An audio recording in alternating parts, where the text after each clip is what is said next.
के कोझिकोड में शुक्रवार शाम दुबई से आ रहा एयर इंडिया एक्सप्रेस का विमान भीषण दुर्घटना का शिकार हो गया। इस दुर्घटना में 190 लोगों से भरे विमान में 18 लोगों की मौत हो गई। एयर इंडिया एक्सप्रेस का बोइंग 737 विमान कोझिकोड में हवाई पट्टी से फिसलकर 30 फीट खाई में जा गिरा था और 2 टुकड़ों में बट गया था। इस विमान हादसे में मथुरा उत्तर प्रदेश का लाल फ्लाइट के सह पायलट अखिलेश शर्मा की भी मौत हो गई। रविवार सुबह अखिलेश का पार्थिव शरीर मथुरा में उनके घर लाया गया। अखिलेश के पार्थिव शरीर को देखकर घर में कोहराम मच गया और परिजनों का रो रो कर बुरा हाल हो गया। आपको बता दें कि भारत सरकार के मिशन वंदे भारत के तहत एयर इंडिया का विमान दुबई से 184 लोगों को लेकर आ रहा था।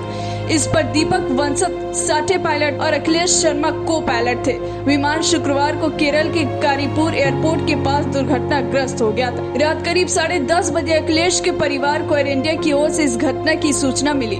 शुरुआती सूचना में परिवार को बताया गया कि केरल में विमान लैंड करते समय दुर्घटनाग्रस्त हो गया, जिसमें अखिलेश शर्मा की हालत गंभीर है, जिसके बाद परिवार के लोग स्तब्ध रह गए। अखिलेश के पिता तुलसीराम ने बताया कि रात में एयर इंडिया की ओर से जो फोन आया था उसमें बताया गया था कि विमान हादसा हुआ है और अखिलेश की स्थिति गंभीर है। राहुल और दामाद के रवाना होने के बाद टेलीविजन पर समाचार मिला कि हादसे में अखिलेश की मौत हो गई है। आपको बता दें कि अखिलेश ने प्रारंभिक शिक्षा अमरनाथ स्कूल से प्राप्त की थी। उनका शुरू से सपना उड़ान भरना था। स्कूलिंग के बाद उसने CAE ऑक्सफोर्ड एविएशन एकेडमी गोदिया में प्रशिक्षण लिया था। अखिलेश शर्मा के पिता तुलसीराम ने बताया कि 2017 में अखिलेश शर्मा एयर इंडिया में को पायलट के रूप में भर्ती हुआ था। लॉकडाउन के बाद वह अभी तक घर पर नहीं आया था। कल शाम को दुबई से एयरपोर्ट इंडिया की फ्लाइट लेकर वह केरल के कारीपुर के लिए उड़ा, जहां यह हादसा हो गया। अखिलेश शर्मा की करीब 2 वर्ष पूर्व ही धौलापुर मेगा से शादी हुई थी। उनकी पत्नी मेगा इस समय गर्भवती है। बताया गया है कि 8 से 10 दिन में ही उनकी डिलीवरी होने वाली है। जरा सोचिए कि उस महिला के ऊपर क्या बीत रहा होगा जो हफ्ते 10 दिन में अपने पहले बच्चे को जन्म देने वाली है और इसी बीच